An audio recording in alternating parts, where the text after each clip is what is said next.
Hello everyone, probably the teacher in case she's the only one hearing this. This is our midterm test, that is a presentation and at the same time a podcast, and we're gonna pretend like we've been doing this all the time. Yeah, why not? I'm Mateo Giannino. I'm with Martina Acosta Hi. and Valentina Rosano. Hello. And we're gonna be talking about Trash, a short story written by Souvankham Thammavongsa. I'm sorry if I butchered that pronunciation. And well, let's get to it.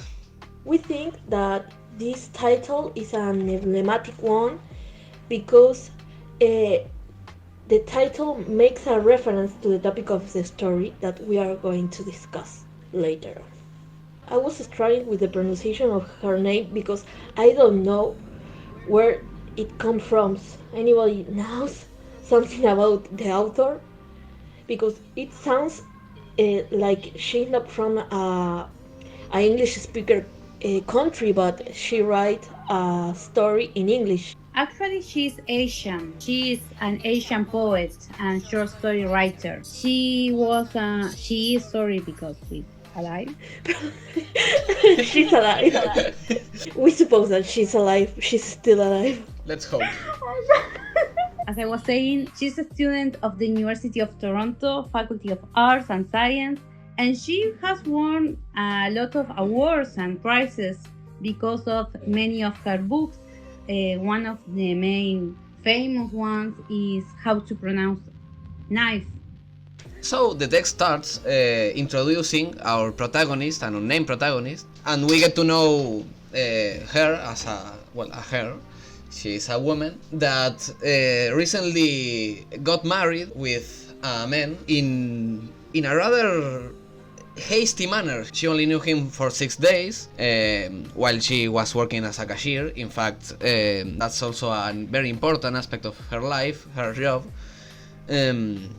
And you will say she was, let's just say she comes from a middle to low class, and she lived in some dire situations. Both of her parents died in a car accident, so that's why she had to abandon her studies and get to work directly. And that's exactly when he meets his husband, which I think we don't get to know the name either. No, we don't know the name of Miss Emily's son. Actually, it's an interesting point of the story. And that's when she meets her mother-in-law, which she calls her Miss Emily. So now maybe we can introduce Miss Emily. Well, she's her mother-in-law, the narrator mother-in-law, the mother of her husband. She's a widow and she's a rich woman. She came from a wealthy family. She has a high status, and all she wanted was a family. Is what she all the time is like putting emphasis in, that she wants a family and she wants the narrator as a daughter. And she said that she had worked very hard for what she had, to go back to school.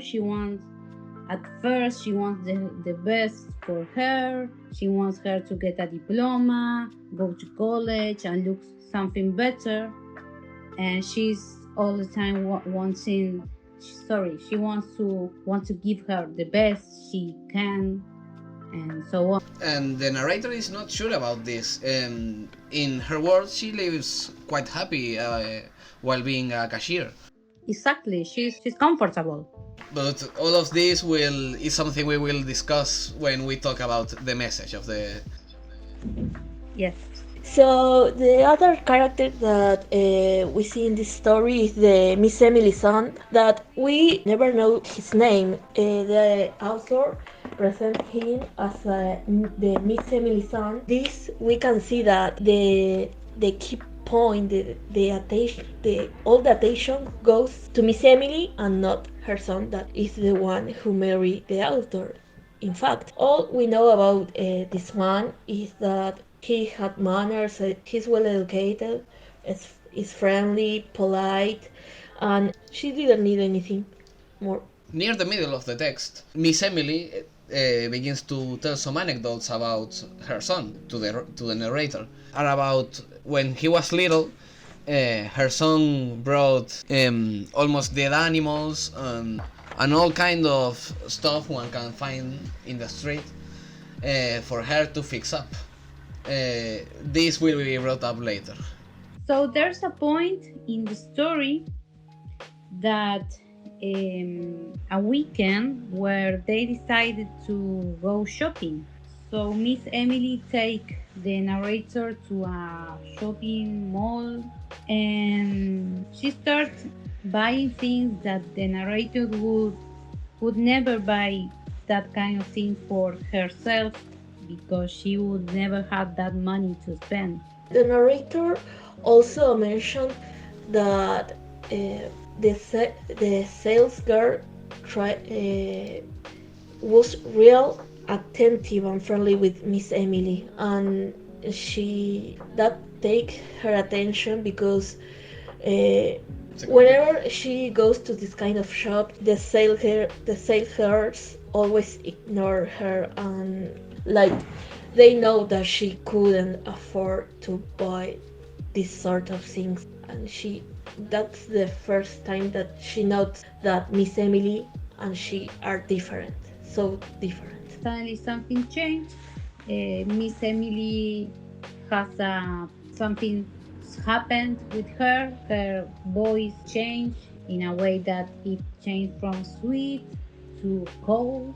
Suddenly the attitude of Miss Emily changed towards the narrator, When she arrived at her apartment, and she started to telling her to give her commands.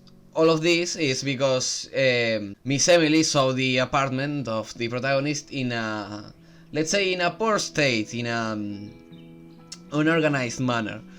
And In a way that she didn't like, Exactly. because we don't know exactly if it was so dirty. I feel personally attacked because I also have some clothes and and dirty glasses over my place. I think we can all relate to that. It was like a personal attack. Then all the commands and manner in which the Miss Emily was talking to our protagonist makes her get out of the house and sit at the, and she sat on a step of the porch. That's when a raccoon came by and saw her and looked at her for a while and left. And she thought to herself, I don't know what he was seeing. I'm not trash. I want to point that was the second time that the word trash was used, because the story is called trash, and we all only have this word two times. The first one was when Miss Emily told the narrator that she was also poor when she was young, and when and the people used to call her trash, and she worked so much that anybody will tell her, call her in that way anymore. I feel like it's an important fact that we only find this word in two occasions. This one, the first one, and the second one. The narrator feels like Miss Emily treated her as trash, and the raccoon look at her like she is part of the trash. And that's the story. What did you think about the message? I think that the story is trying to convey a message according to the image of a mother. What do you think? Yeah, I can see that. It also talks a lot about toxic relationships. I Yeah. mean, Yes. to Miss Emily, she was only improving her life, Mm. improving the protagonist's life, but I mean, one can argue that she was happy the way she was. I think that's a very interesting conflict because many people can relate to that kind of relationship nowadays. Yeah, it's like the iceberg of violence. I don't know if you know about it. And this can be seen in the phrase we mentioned before, how she talked about how her son brought her things that he found in the street and um, asked her to fix them up, and that can convey the feeling that her son, Miss Emily's son, brought her new wife for her to fix up. Yeah, Um, exactly.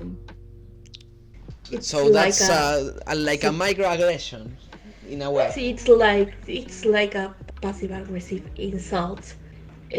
Use pretty words to say like she's trash.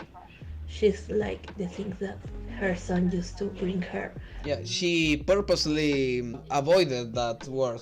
And then days later, she uh, go to the shopping with her and buy her things that she will never uh, bought by herself. It's like she's fixing her, or at least she's trying to fix her. At the same thing occurred when she they went to the narrator apartment, but with a, a little more aggressive way.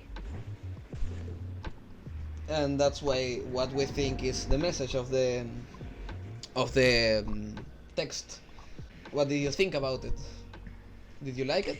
I like it. It's like it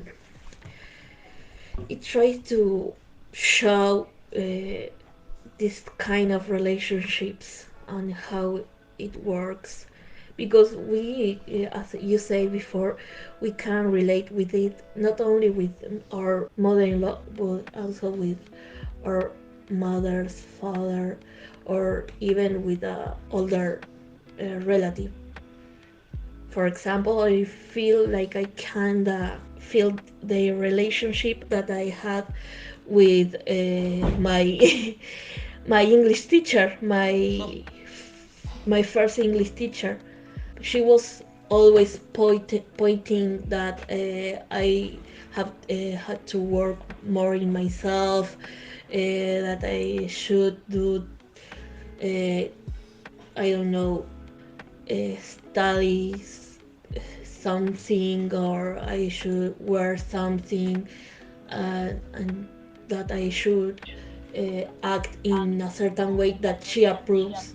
But What a but teacher. but I don't feel like it was me. She was my teacher since I was 11, I think. So she practically raised me. So it was like a mother for me, and all the things that she used to say me like uh, affect me in some way, and until today I have some roots. And what do you think, Mateo? Yeah, I can see that we have that feeling that we want to make our parents or our parents' figure proud can get quite problematic after a while because well we are imperfect and sometimes what someone wants for you isn't the best thing for yourself. Yes, I agree. I agree with you in that way. We want to make everything as best as possible, and sometimes we can't. Okay, and But rounding up this because this is getting quite long. mm, How would you rate this text? I give it I give it 5 buxitos of 5. 5 buxitos, like stars, but buxitos. this word because I like that word. Oh, Nelia. I don't know. Buxitos. Like little books. Like little books, but Like buxitos. buxitos. Yeah. Muy bien. How many buxitos, Mateo? 4. Well, me too. Yes, 4. Yeah, 4 is a good number. You have asked me this the first time that I read this. I will tell you probably 2 buxitos out of 5 because I didn't like Get the message. understand exactly. I didn't get the message. Yeah, in my But- case was the same, you know. When I first read it was like I can get it. It was what's what saying? am I What's reading? this? It's and before I read it like 4 times, I can say that I like it. Okay, and I That's think that's everything. Yeah. Thank you, teacher, for watching or listening. Thank you. Okay, thank you. I'm so sorry about the pronunciation and the grammar. Especially the grammar. I think you will be able to get that this is our first time doing something like this. So We tried our best. We did our best. and I think that's it. Yeah, Thank you so much. thank you. Bye. Bye bye. Bye.